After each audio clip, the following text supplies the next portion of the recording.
So let's talk about belly fat. A lot of us have it, a lot of us want to get rid of it, but most of us don't really get why it's so different, why it's, well, so much more dangerous than the fat anywhere else on your body. We're going to break down the science behind why it's so incredibly stubborn and, more importantly, what you can actually do about it. Okay, so let's just dive right in. Why is belly fat so different? To really get it, you have to understand one crucial thing first. Not all body fat is created equal, not even close. Where it is, and even what color it is, changes everything. You see, fat actually comes in different colors, and they have totally different jobs. The most common kind is white fat. Just think of this as your body's energy warehouse. You eat too much, the extra calories get packed away in here for later. But then you've got brown and beige fat. This stuff is, well, it's the good stuff. It's metabolically active. It actually burns energy to create heat. That's why babies have so much of it, to stay warm. We as adults have way less, and as you'll see, a big part of the goal is to make our fat act more like this brown fat. Right, so when we talk about the dangers of belly fat, we're not even really talking about that stuff on the surface. You know, the subcutaneous fat that you can pinch. Nope. The real enemy is a deeper, more hidden, and frankly, more sinister type of fat. It's called visceral fat. And this stuff is stored deep inside your abdomen, literally wrapping itself around your most important internal organs, your liver, your pancreas, your intestines. And its location is exactly what makes it a massive health risk. It doesn't just sit there quietly. It's an active organ, pumping out inflammatory substances and hormones into your body 24/7. And that's why this fat is directly linked to some of the biggest health problems out there. We're talking type 2 diabetes, heart disease, high blood pressure, you name it. This whole cluster of conditions is what doctors call metabolic syndrome, and it dramatically cranks up your risk for really serious stuff, like heart attacks and strokes. So why is this specific fat so unbelievably stubborn? Why is it so hard to lose? Well, it turns out it's usually not about a lack of willpower. It's because our body's internal chemistry is broken. Our metabolic engine is basically stuck. Here's a great way to think about it. Picture your body's metabolism as a hybrid engine, right? Like a car that can run on gas or electricity. Your body is designed to do the same thing, but with two different fuels: sugar, which is glucose from carbs, and your own stored body fat. And this ability to switch back and forth effortlessly between burning sugar and burning fat, well, that's the sign of a healthy metabolism. It's called metabolic flexibility. In a perfect world, when you eat a meal, your body burns that sugar for energy. Then, a few hours later, when you haven't eaten, it should flip a switch and start burning your stored body fat for fuel. That's how it's supposed to work. But here's where it all goes wrong for so many of us. Our modern diet, loaded with sugar and processed carbs and eaten all day long, keeps our bloodstream flooded with glucose. This makes the hormone insulin work like crazy, just constantly trying to clear that sugar away. Eventually, your cells just get tired of hearing the alarm. They become deaf or resistant to insulin signal. And once that happens, game over for fat burning. Your body can't burn sugar properly anymore, and it sure as heck can't make the switch to burning fat.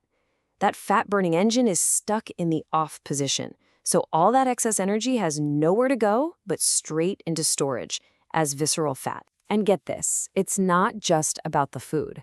Chronic stress has almost the exact same effect as eating a candy bar.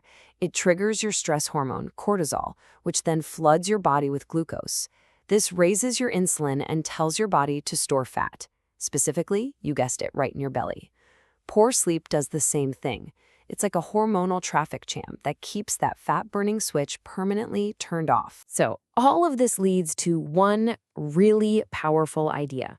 If the problem is a stuck metabolic switch, then the solution has nothing to do with doing 1,000 crunches. It's all about fixing the underlying chemistry. Okay, let's just get this out of the way right now. As the quote says, belly fat exercises are a lie. You absolutely cannot spot reduce fat. No amount of sit-ups or ab exercises is going to melt the fat off your stomach. Why?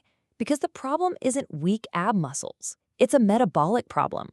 Sure, those exercises will strengthen the muscle underneath, but they do zero, zip, nothing to flip that fat-burning switch back on. So the only way to lose that deep, dangerous visceral fat, is to get your body's hybrid engine working again.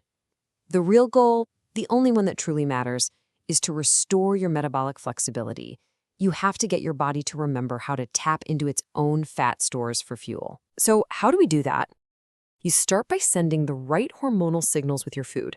Eating lots of soluble fiber from things like avocados and beans slows down digestion. Upping your protein intake boosts hormones that make you feel full. And this is huge. You have to cut out trans fats. There was this one study on monkeys, get this. They found that the monkeys eating trans fats gained 33% more abdominal fat than monkeys eating healthy fats, even when they ate the exact same number of calories. That shows you it's not just about calories, it's about the information you send to your body. And here's another really simple but powerful swap.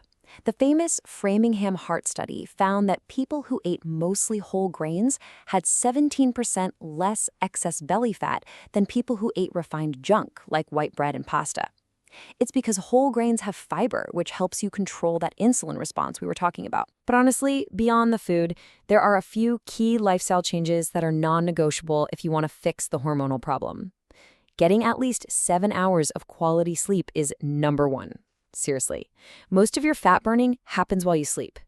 Managing your stress, whether it's yoga, meditation, or just long walks, lowers that fat-storing cortisol.